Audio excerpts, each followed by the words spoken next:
દાહોદ જિલ્લાના નવનિર્મિત ગોવિંદ ગુરુ લીંબડી તાલુકામાં ભાજપ દ્વારા હોદ્દેદારોની નિમણૂક કરવામાં આવી છે, જેમાં આદિવાસી સમાજનો અવાજ અને સિવિલ એન્જિનિયર અરવિંદભાઈ તોફાનભાઈ ભૂરિયાને અનુસૂચિત જનજાતિ એસટી મોરચાના પ્રમુખ તરીકે જવાબદારી સોંપાઈ છે.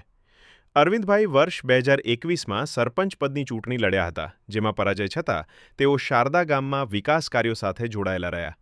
આરસીસી રોડ, ડામર રોડ, આવાસ અને નરેગા જેવી સરકારી યોજનાઓનો લાભ છેવાડાના માનવી સુધી પહોંચાડવામાં તેમણે સક્રિય ભૂમિકા ભજવી છે. સામાજિક સેવાની તેમની આ કામગીરીને પગલે નિમણૂક થતા શુભેચ્છકોમાં આનંદની લાગણી પ્રસરી છે.